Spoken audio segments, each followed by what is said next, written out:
కులగణన సంపూర్ణంగా జరిగే విధంగా చూడాలని బీసీ సంక్షేమ సంఘం జిల్లా అధ్యక్షులు చక్రహరి రామరాజు ప్రభుత్వాన్ని కోరారు. కులగణన కార్యక్రమం ఈ నెల 16 నుండి మార్చి 30 వరకు పొడిగించాలన్నారు.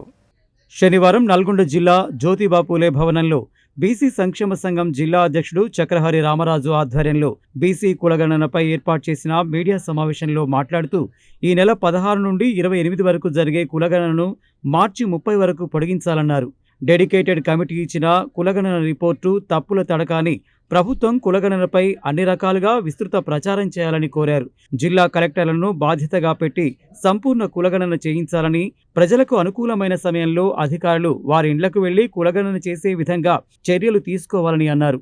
ఆధార్ నెంబర్ ఆధారంగా కులగణన చేపట్టాలని, ప్రతి సభ్యుడు తన వివరాలను తెలుసుకునే విధంగా సాఫ్ట్వేర్ను పెట్టాలని, ఈ రిపోర్టు ట్రాన్స్పరెంట్గా ఉండడానికి వీలుగా వెబ్సైట్లో పెట్టాలని డిమాండ్ చేశారు. నమోదు ఫారంలో తక్కువ అంశాలు పెట్టాలని కోరారు.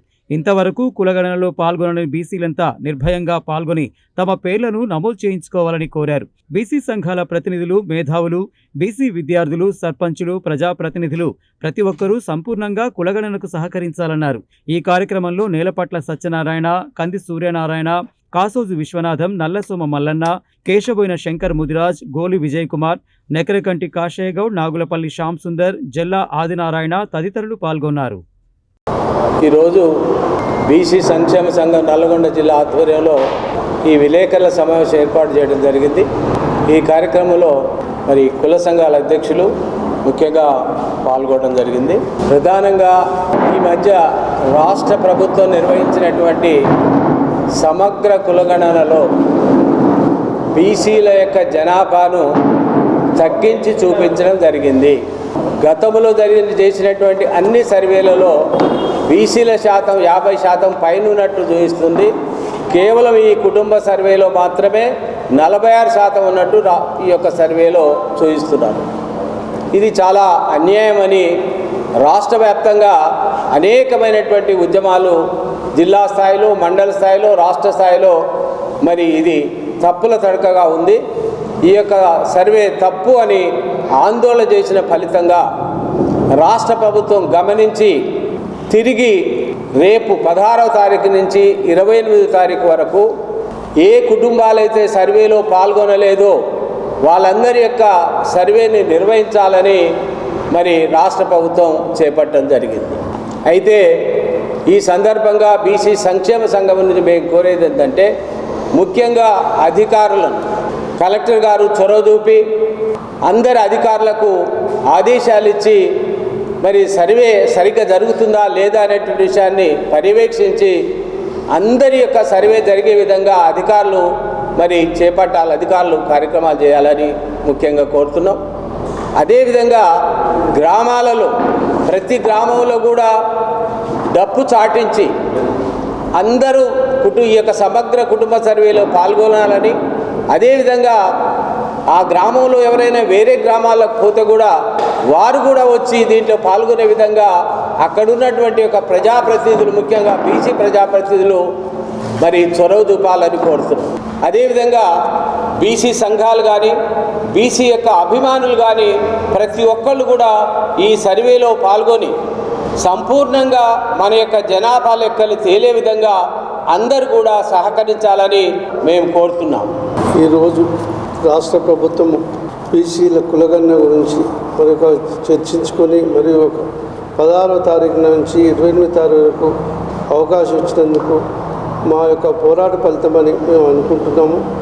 అదేవిధంగా ప్రతి వాడవాడలో మున్సిపల్ కౌన్సిలర్లు ఉంటారు, మున్సిపల్ టౌన్లో, పట్టణాల్లో మున్సిపల్ కమిషనర్ గారు చొరవ తీసుకోవాలి, ఆర్డీఓ గారు ఉంటారు, వారి యొక్క డివిజన్లో చొరవ తీసుకోవాలి. అలానే జిల్లా కలెక్టర్ గారు ప్రతి గ్రామానికి పంచాయతీ సెక్రటరీస్ ఖచ్చితంగా ఉన్నారు, విఆర్ఓస్లు ఇప్పుడు లేరు. పంచాయతీ సెక్రటరీలో కూడా వాళ్ళకి ఆదేశాలు ఇవ్వాలి. ఆదేశాలు ఇచ్చి ప్రతి ఒక్క ఇంటిని సర్వే చేసి, ఇదివరకు సర్వే చేసి కొన్ని దాంట్లో రిపోర్ట్లలో కులం పేరు రాయకుండా కూడా ఉన్నాయి, మా దృష్టికి వచ్చినాయి. మున్సిపల్ కమిషనర్కి పట్టణంలో చేసేది ఎందుకంటే ప్రతి వార్డుకు ఎవరైతే ఎన్యూమరేటర్లో వారి సెల్ నెంబర్లని సంబంధిత కౌన్సిలర్కి ఇవ్వాలని, అలానే రెవెన్యూ డివిజన్ అధికారి పరిధిలో ఉన్న పంచాయత్ సెక్రటరీలు కానీ, విలేజ్ సెక్రటరీలు కానీ వారి యొక్క నెంబర్లు గ్రామంలో ఉంటాయి. వారికి తప్పకుండా వాళ్ళకి ఇన్స్ట్రక్షన్స్ ఇచ్చి కులగణన తప్పకుండా చేయాలి. రాష్ట్ర ప్రభుత్వం బీసీల యొక్క సమగ్ర కులగణన చేపట్టాలనే ఉద్దేశంతో డెడికేటెడ్ కమిటీని వేయడం జరిగింది. ఆ డెడికేటెడ్ కమిటీ జిల్లాలు మొత్తం తిరగడం జరిగింది. వచ్చినటువంటి డెడికేటెడ్ కమిటీకి మేము విన్నవించడం జరిగింది ఏంటంటే, ఈ డెడికేటెడ్ కమిటీ అనేది ప్రజలకు చైతన్యం చేయాల్సిన అవసరం ఉంది. దీని మీద కలెక్టర్లు పూర్తి సంపూర్ణంగా బాధ్యతతోటి పనిచేయాల్సిన అవసరం ఉందని చెప్పి తెలియజేయడం జరిగింది. అదేవిధంగా నమోదు చేసుకున్నటువంటి వ్యక్తి తన నమోదు జరిగినటువంటి అంశాలు ఉన్నాయా లేవో తెలుసుకోవడానికి అనుకూలంగా కంప్యూటరీకరణ చేయాల్సిన అవసరం ఉందని చెప్పి చెప్పడం జరిగింది. కానీ ఈ డెడికేటెడ్ కమిటీ గ్రామాలు తిరిగింది తప్ప తర్వాత అది నిశ్శబ్దంగా దాని పనిని తాను సంపూర్ణంగా పని చేయనట్టుగా ఇప్పుడు చూసినటువంటి లెక్కలు చూస్తే తెలిసిపోతుంది. ఇప్పటికి మేము ప్రభుత్వాన్ని అడుగుతా ఉన్నాం, పనికి మాల ఇష్యూస్ మీద నువ్వు ప్రచారం ఎక్కువ చేస్తూ ఉన్నావు, కానీ ఈ కులగణన మీదే ఎక్కడ ప్రచారం చేయలేదు. కులగణన చేయించుకోవాలని చెప్పి ప్రచారం చేయలేదు. కులగణన చేస్తే ఏదో తను లాస్ అవుతామని చెప్పేసి ప్రజలకున్న అపోహలను తొలగించడానికి ఎట్టి పరిస్థితి ఏ ప్రయత్నం చేయలేదు. మేము ప్రభుత్వాన్ని అడుగుతా ఉన్నాం, కులగణన ఎందుకు చేస్తున్నాం, ఎందుకు చేయాల్సిన అవసరం ఉంది, దేనికోసము ఈ అంశాలు తీసుకుంటున్నామని చెప్పేసి ప్రజలను చైతన్యపరిచి ప్రచారం చేస్తే ఇదంతా సమగ్రంగా కులగణన జరిగే విధంగా చేసుకోవాల్సిన అవసరం ఉంది. కానీ ప్రభుత్వం ఆ రకంగా చేయలే.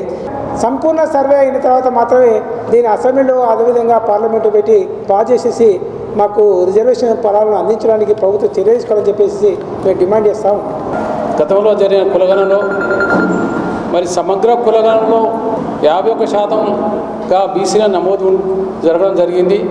మరి నిన్న జరిగిన కులగణనలో మాత్రము 44% జరగడం, మరి ఈ 10% అనేది ఎక్కడ పోయింది అనేది ప్రభుత్వం మరి గుర్తించాలి. ముఖ్యంగా ఇది ఒక బోగస్ సర్వే జరిగిందని ప్రజల్లో ఇప్పటికీ అందరు కూడా అనుమానాస్పదం ఉండడం వల్ల బీసీ సంఘాలని పోరాటం చేసి మరి ప్రభుత్వం దిగొచ్చి మరి ఈ నెల 16వ తారీఖు నుంచి వచ్చే నెల 25వ తారీఖు వరకు ఎవరైతే సమగ్ర కులగణనలో సర్వే చేయబడలేదో వాళ్ళందరూ కూడా చేయాలని మరి ప్రభుత్వ ఆదేశాలు ఉన్నాయి.